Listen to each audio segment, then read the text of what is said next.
ഇപ്പോൾ ലോഞ്ചായ സാംസങ്ങിൻ്റെ Galaxy S21 series നോക്കുവാണെങ്കിൽ നമുക്കതിനകത്ത് 3 ഫോൺസാണ് കിട്ടിയിരിക്കുന്നത്. അതിൽ തന്നെ നടുക്ക് വന്നിരിക്കുന്ന ഒരു വേരിയൻറ്റ് അല്ലെങ്കിൽ നടുക്ക് വന്നിരിക്കുന്ന ഒരു ഫോൺ എന്ന് പറയാൻ പറ്റുന്നതാണ് ഗാലക്സി S21 പ്ലസ് എന്ന് പറയുന്നത്. അപ്പോൾ നമ്മൾ പ്രൈസിങ് എടുത്താലും ഫീച്ചേഴ്സ് എടുത്താലും ബിൽഡ് എടുത്താലും എല്ലാത്തിനകത്തും അങ്ങനെ വരുന്നൊരു ഫോൺ തന്നെയാണ് ഈ S21 പ്ലസ്. അപ്പോൾ അതിനകത്ത് നമുക്ക് ആദ്യം തന്നെ പ്രൈസിങ് നോക്കുവാണെങ്കിൽ നമുക്ക് ഇന്ത്യയിൽ 2 വേരിയൻ്റാണ് വരുന്നത്. ബേസ് വേരിയൻറ്റിന് 128 GB സ്റ്റോറേജും 8 GB റാമോട് വരുന്നത്. അതിൻ്റെ പ്രൈസിങ് 82,000 ആണ്. പിന്നെ അടുത്ത വേരിയൻറ്റിനകത്ത് 256 GB സ്റ്റോറേജും അതിനകത്ത് 8 GB റാം തന്നെയാണ് വരുന്നത്. അതിൻ്റെ പ്രൈസിങ് 86,000 ആണ്. അതും ഈ വട്ടം നമ്മൾ S21 സീരീസ് ഫോൺ എടുക്കുവാണെങ്കിൽ ശ്രദ്ധിക്കേണ്ട ഒരു കാര്യം എന്ന് വെച്ച് കഴിഞ്ഞാൽ നമുക്ക് വേണ്ട സ്റ്റോറേജ് നോക്കി തന്നെ എടുക്കണം. കാരണം നമുക്ക് എക്സ്പാൻഡ് ചെയ്യാൻ പറ്റുന്ന ഒരു ഓപ്ഷൻ ഇല്ല, സ്റ്റോറേജ് എക്സ്പാൻഡ് ചെയ്യാൻ പറ്റത്തില്ല. അപ്പോൾ ഇതൊക്കെ കണ്ടതിന് ശേഷം ഇനി ഈ ഫോണിനകത്ത് എന്താണ് പ്രത്യേകത നിങ്ങൾക്കൊരു സംശയം കാണും. ആദ്യം തന്നെ ഇതിനകത്തുള്ള ഏറ്റവും വലിയ പ്രത്യേകത എന്ന് പറയുന്നത് ഇതിൻ്റെ ഡിസൈനാണ്. അതായത് ഈ S21 സീരീസിന് ഒരു പുതിയ തരം ഡിസൈൻ വന്നിട്ടുണ്ട്.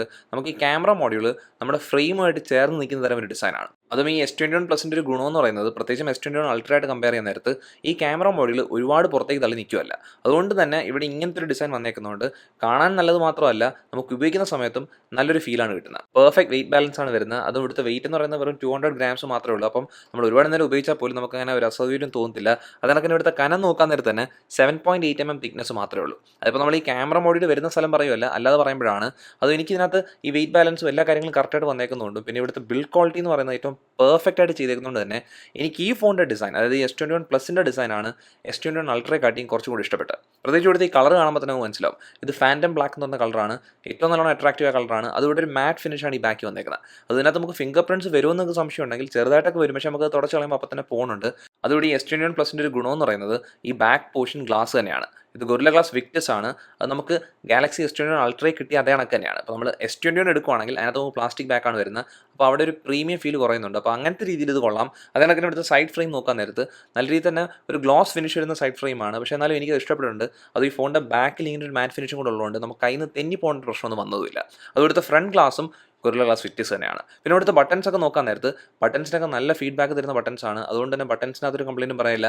പിന്നെ പോർട്ട് എന്ന് പറയുന്നത് നമുക്ക് USB-C ചാർജിങ് പോർട്ട് വരുന്നുണ്ട്. പിന്നെ താഴെ നമുക്ക് ഒരു സ്പീക്കർ ഗ്രില്ല് കാണാൻ പറ്റുന്നുണ്ട്. അത് ഇവിടുത്തെ സ്പീക്കർ ക്വാളിറ്റി പറയാൻ നേരത്ത് ഇവിടെ S21 പ്ലസിനകത്ത് നല്ല സ്പീക്കർ ക്വാളിറ്റി ഉണ്ട്. നമുക്ക് S21 അൾട്രയുടെ അത്രയും കിട്ടുന്നില്ലെങ്കിലും പെർഫെക്റ്റ് ആയിട്ട് തന്നെ വരുന്നുണ്ട്. അത് നമുക്ക് നല്ലോണം തന്നെ കണ്ടന്റ് എൻജോയ് ചെയ്യാൻ പറ്റുന്ന സൗണ്ടാണ് ഇതിനകത്ത് കിട്ടുന്നത്. ഈ താഴത്തെ സ്പീക്കറിൽ നിന്നും ഇയർപീസിൽ നിന്നും വരുന്ന സൗണ്ട് എന്ന് പറയുന്നതിനകത്ത് നമുക്ക് ക്ലാരിറ്റി പ്രശ്നങ്ങളൊന്നും വരുന്നില്ല. അതാണ് തന്നെ ലൗഡ്നെസ്സിനകത്തും പ്രശ്നങ്ങളൊന്നും കണ്ടില്ലായിരുന്നു. അതുകൊണ്ട് നമുക്ക് ഹെഡ്ഫോൺ ജാക്ക് ഇല്ലെങ്കിൽ പോലും നമുക്ക് കണ്ടന്റ് കാണുന്ന സമയത്ത് ഈ ലൗഡ് സ്പീക്കർ വെച്ച് തന്നെ നല്ലോണം കണ്ടന്റ് എൻജോയ് ചെയ്യാൻ പറ്റുന്നുണ്ട്. പിന്നെ ഈ ഇയർപീസിനകത്ത് തന്നെ നമ്മൾ കോൾ ചെയ്യുന്ന സമയത്തും നല്ല കോൾ ക്വാളിറ്റി തന്നെ കിട്ടുന്നുണ്ട്. അപ്പോൾ ആ കാര്യത്തിലെല്ലാം കറക്റ്റായിട്ട് ചെയ്തിട്ടുണ്ട്. പിന്നെ ഇവിടെ ഈ ഫോണിനകത്ത് IP റേറ്റിംഗ് വരുന്നുണ്ട്. IP68 റേറ്റഡ് ഫോണാണ്. അതായത് നമുക്ക് 1.5 മീറ്റർ വരെ 30 മിനിറ്റ് വാട്ടർ റെസിസ്റ്റൻസ് കിട്ടുന്ന ഒരു ഫോണാണ്. അപ്പോൾ ഇവിടെ ഈ ഫോണിനകത്തുള്ള ഡിസൈനും ബിൽഡ് ക്വാളിറ്റിയുടെയും കാര്യത്തിനകത്ത് എനിക്ക് തോന്നുന്നു ഈ S21 സീരീസിനകത്ത് ഏറ്റവും ബെസ്റ്റ് ഡിസൈനും ബിൽഡ് ക്വാളിറ്റി ഉള്ള ഒരു ഫോണാണ് ഈ S21 പ്ലസ് എന്ന് പറയുന്നത്. പക്ഷേ ആ ഒരു കാര്യത്തിനകത്ത് മാറ്റം വരുന്നത് ഈ ഫോണിൻ്റെ ബാക്കിയുള്ള ഫീച്ചേഴ്സ് നോക്കാൻ നേരത്താണ്. കാരണം നമുക്ക് ഈ ഫോൺ എന്ന് പറയുന്ന എല്ലാവരുടെ ഏറ്റവും പ്രീമിയം ഫോൺ അതെന്ന് പറയുന്നത് S21 Ultra ആണ്.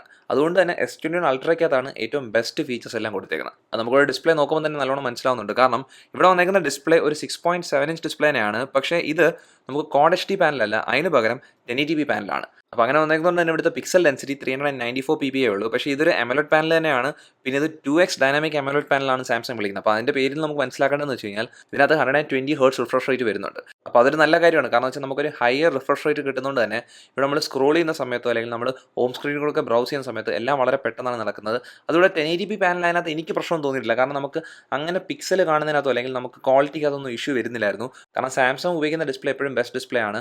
അതുപോലെ ഈ ഫോണിൻ്റെ പ്രൈസിംഗ് അനുസരിച്ച് സാംസങ് എന്തായാലും ബെസ്റ്റ് ക്വാളിറ്റി പാനൽ ഉപയോഗിക്കാവും. അപ്പോൾ അങ്ങനെ തന്നെയാണ് ഇവിടെ ചെയ്തേക്കുന്നത്. അത് നമുക്കിവിടെ കാണാനും പറ്റുന്നുണ്ട്. നമ്മളിവിടെ ഹോൾ പഞ്ച് ക്യാമറയ്ക്ക് ചുറ്റിനും നോക്കിയാലോ അല്ലെങ്കിൽ നമ്മൾ വ്യൂയിങ് ആംഗിൾസ് എടുക്കാൻ നേരത്തോ അല്ലെങ്കിൽ ബ്രൈറ്റ്നസ് ലെവലൊക്കെ എടുക്കാൻ നേരത്ത് തന്നെ അതെല്ലാം മികച്ച തന്നെ നിൽപ്പുണ്ട്. അതിനകത്തൊന്നും ഒരു കംപ്ലയിൻറ്റും പറയില്ല. പിന്നെ ഇവിടെ 394 ppi ഉള്ളൂ. പിക്സൽ ഡെൻസിറ്റി എന്ന് പറഞ്ഞാൽ നിങ്ങൾ പേടിക്കേണ്ട ആവശ്യമില്ല. അതിനകത്തും അങ്ങനെ ഇഷ്യൂസ് ഒന്നും വരുന്നില്ലായിരുന്നു. അപ്പോൾ അതുകൊണ്ട് തന്നെ നമുക്ക് ഈ ഒരു ഫോൺ മാത്രമായിട്ട് എടുത്ത് നോക്കുവാണെങ്കിൽ അങ്ങനെ പ്രശ്നങ്ങളൊന്നുമില്ല. പക്ഷേ S21 Ultra ആയിട്ട് കമ്പയർ ചെയ്യുകയാണെങ്കിൽ അതിൻ്റെ ഡിസ്പ്ലേ ഇതിനെക്കാട്ടിയും എന്തായാലും കുറച്ചുകൂടെ ബെറ്റർ ആയ ഡിസ്പ്ലേ തന്നെയാണ്.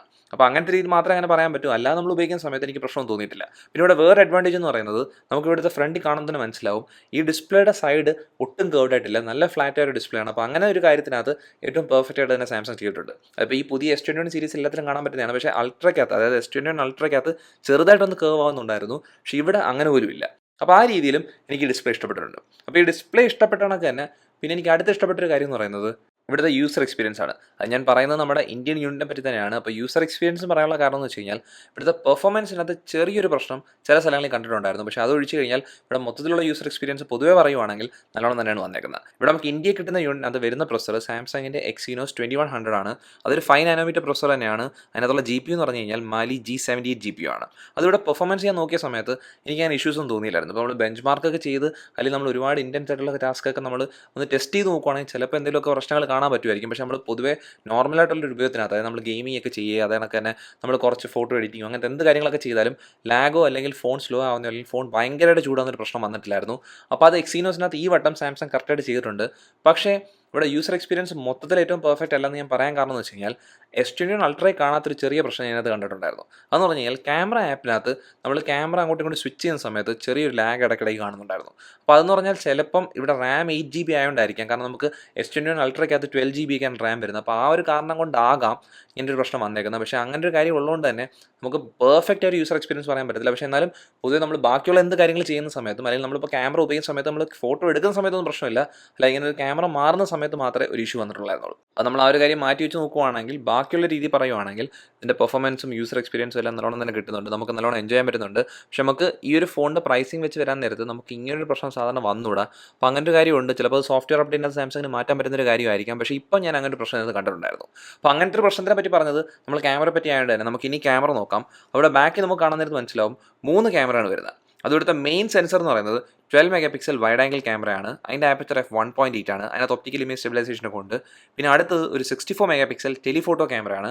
ഇതിൻ്റെ ആപ്പച്ചർ എന്ന് പറഞ്ഞാൽ f2.0 ആണ്. പിന്നെ അവസാനത്തെ ക്യാമറ എന്ന് പറയുന്നത് 12 mega pixel ultra wide angle ക്യാമറയാണ്. അതിൻ്റെ ആപ്പച്ചർ f2.2 ആണ്.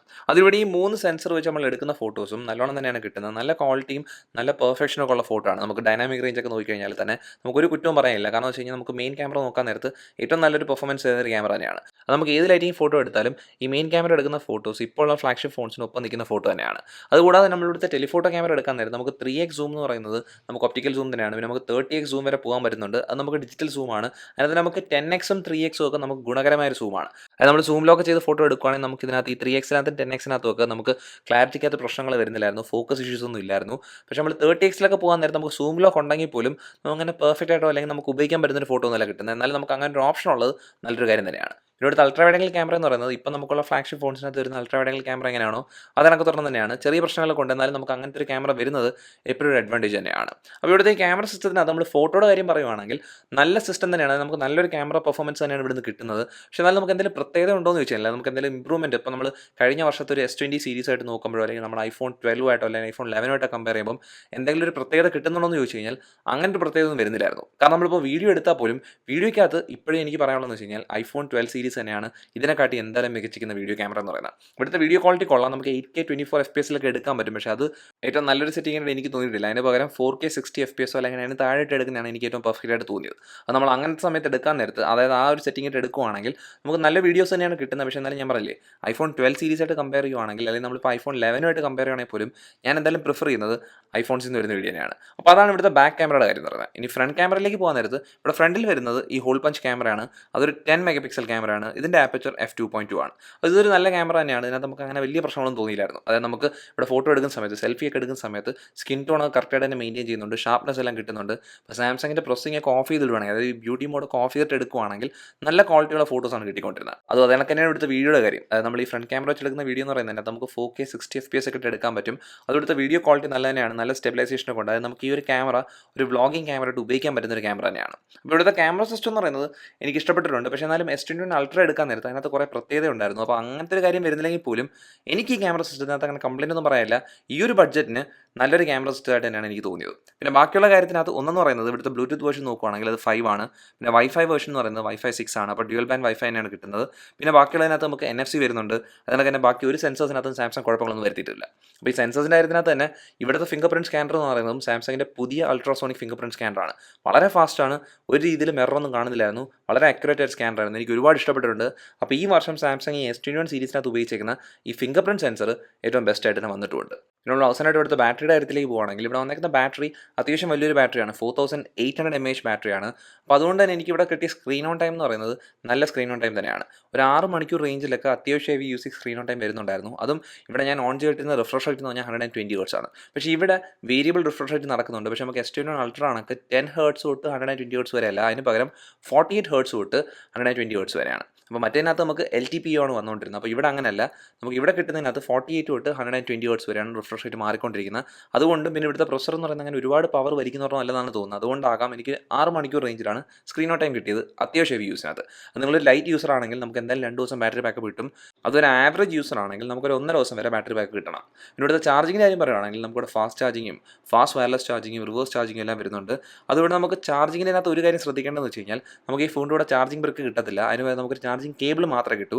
അത് ഞാനിവിടെ ഒരു 25 വാട്ട് ചാർജർ വെച്ച് ചാർജ് ചെയ്തപ്പം എനിക്ക് ചാർജ് ചെയ്യാൻ എടുത്ത സമയം എന്ന് പറയുന്നത് ഒരു 1.5 മണിക്കൂറാണ്. അത് ഇവിടുത്തെ കേബിളിൻ്റെ കാര്യം ശ്രദ്ധിക്കണം. നമുക്ക് USB-C to USB-C കേബിളാണ് കിട്ടുന്നത്. അപ്പോൾ അങ്ങനത്തെ ഒരു ചാർജർ ഉണ്ടെങ്കിൽ മാത്രമേ ആ കേബിൾ ഉപയോഗിക്കാനും പറ്റൂ. പിന്നെ അവസാനമായിട്ട് ഈ ഫോണിൻ്റെ ഏറ്റവും വലിയ ഹൈലൈറ്റ് ആയിട്ട് നിൽക്കുന്ന ഒരു ഫീച്ചർ ഉണ്ട് പറയാൻ. അതെന്ന് പറയുന്നത് ഈ ഫോൺ 5G സപ്പോർട്ട് ഉള്ളൊരു ഫോൺ തന്നെയാണ്. അത് നമുക്കിവിടെ ഇന്ത്യയിൽ വാങ്ങിക്കുന്ന യൂണിറ്റിനകത്ത് നമുക്ക് മില്ലിമീറ്റർ വൈ 5G ഇല്ല, അതിന് പകരം sub-6 5G മാത്രമേ വരുന്നുള്ളൂ. പക്ഷേ നമുക്ക് ഇപ്പോൾ 5G ഇന്ത്യയിൽ ഇല്ലാത്തതുകൊണ്ട് തന്നെ ഇതിൻ്റെ സ്പീഡും കാര്യങ്ങളൊന്നും പറയാൻ പറ്റത്തില്ല. പിന്നെ ഇവിടെ 2 സിം ഇടാൻ പറ്റുന്നൊരു കാര്യം നിങ്ങൾക്ക് ഓർമ്മ കാണുമായിരിക്കും. അത് 2 നാനോ സിം ആയിരിക്കണം, അല്ലെങ്കിൽ നമുക്ക് ഒരു നാനോ സിമ്മും ഒരു ഈ സിമ്മും ഇടാനും പറ്റും. അപ്പോൾ ഇത്രേ ഉള്ളൂ ഈ ഗാലക്സി S21 പ്ലസിൻ്റെ മൊത്തത്തിലുള്ള കാര്യങ്ങൾ എന്ന് പറയുന്നത്. അത് ഇതെല്ലാം കണ്ടു കഴിയുമ്പോഴത്തേക്കും ഈ ഒരു പ്രൈസ് പോയിന്റ് എടുക്കാൻ നേരത്ത് ഇത് നല്ലൊരു ഓപ്ഷൻ തന്നെയാണ്. കാരണം ഈ പ്രൈസ് പോയിന്റിനകത്ത് ഡയറക്റ്റായിട്ട് കോമ്പറ്റീഷനായിട്ട് വരുന്നൊരു ഫോൺ എന്ന് പറയുന്നത് iPhone 12 ആണ്. അത് നമ്മൾ iPhone 12 വേറെ കാര്യം ശ്രദ്ധിക്കേണ്ടതെന്ന് വെച്ച് കഴിഞ്ഞാൽ നമുക്ക് ഈ ഒരു പ്രൈസ് പോയിന്റ് വെച്ച് പറയുവാണെങ്കിൽ പോലും നമുക്ക് അതിനകത്ത് കുറച്ച് സ്റ്റോറേജാണ് വരുന്നത്. 64 GB സ്റ്റോറേജാണ് സ്റ്റാർട്ടിംഗ് വേരിയൻ്റ് എന്ന് പറയുന്നത്. അപ്പോൾ അങ്ങനെ നോക്കാൻ നേരത്ത് ഇവിടെ കുറച്ചും കൂടി അഡ്വാൻറ്റേജ് ഉണ്ട് അതിനകത്ത്. ക്യാമറയ്ക്കകത്ത് നമുക്ക് ഇവിടെ ഈ S21 പ്ലസിനകത്ത് ബാക്കിൽ നമുക്ക് ഒരു എക്സ്ട്രാ ക്യാമറ കിട്ടുന്നുണ്ട്. അത് നമുക്ക് ഗുണകരമായ ഒരു ടെലിഫോട്ടോ ക്യാമറയാണ് അത്. അപ്പോൾ അങ്ങനത്തെ കുറച്ച് അഡ്വാൻറ്റേജ് ഈ S21 പ്ലസിനുണ്ട് നമ്മൾ iPhone 12 ആയിട്ട് കമ്പയർ ചെയ്യുവാണെങ്കിൽ. എന്നാൽ നമ്മൾ iPhone 12 എടുക്കാൻ നേരത്ത് നമുക്ക് അതിനും അതിൻ്റേതായ കുറേ ഫീച്ചേഴ്സ്, അതിൻ്റേതായ കുറച്ച് യൂണിക്കായ ഫീച്ചേഴ്സ് ഉണ്ട്. പ്രത്യേകിച്ച് എടുത്ത് പറയേണ്ട ഒരു കാര്യം എന്ന് വെച്ച് കഴിഞ്ഞാൽ അതിൻ്റെ സോഫ്റ്റ്വെയർ സപ്പോർട്ട് എന്ന് പറയുന്നത് ഇതിനെക്കാട്ടി പെട്ടെന്നും കൂടുതലും കിട്ടുന്നൊരു കാര്യമാണ്. പിന്നെ അതിൻ്റെ വീഡിയോ റെക്കോർഡിംഗ് ഫീച്ചേഴ്സിൻ്റെ കുറച്ച് കാര്യങ്ങൾ, അപ്പോൾ അങ്ങനത്തെ കാര്യങ്ങൾ അതിന് കിട്ടുന്നുണ്ട്. എന്നാലും ഈ S21 പ്ലസിൻ്റെ കാര്യം മാത്രമായിട്ട് പറയുവാണെങ്കിൽ എനിക്ക് തോന്നുന്നത് വെച്ച് കഴിഞ്ഞാൽ നിങ്ങൾക്ക് ആൻഡ്രോയിഡ് ഫോൺസ് ഇഷ്ടമാണ്, നിങ്ങൾക്ക് അതിനകത്തുള്ളൊരു ബെസ്റ്റ് ഫോൺ വേണം, നിങ്ങളുടെ ബഡ്ജറ്റ് ഈ പ്രൈസിനൊപ്പം നിൽക്കുന്നുണ്ടെങ്കിൽ ഈ S21 പ്ലസ് എന്ന് പറയുന്ന ഫോൺ ഈ ഒരു പ്രൈസ് റേഞ്ചിനകത്ത് നല്ലൊരു ഓപ്ഷൻ തന്നെയാണ്. അപ്പോൾ ഇത്രയുള്ള വീഡിയോ എന്ന് പറയുന്നത്. ഈ വീഡിയോ നിങ്ങൾക്ക് ഇഷ്ടപ്പെട്ടെങ്കിൽ ഈ വീഡിയോ ഉറപ്പായിട്ട് ലൈക്ക് ചെയ്യുക, അത് കൂടാതെ ചാനൽ സബ്സ്ക്രൈബ് ചെയ്യുക, ഈ ചാനൽ പ്രൊമോട്ടും ചെയ്യുക. നമുക്ക് എത്രയും പെട്ടെന്ന് അടുത്ത വീഡിയോയിൽ കാണാം. അതുവരെ ബൈ.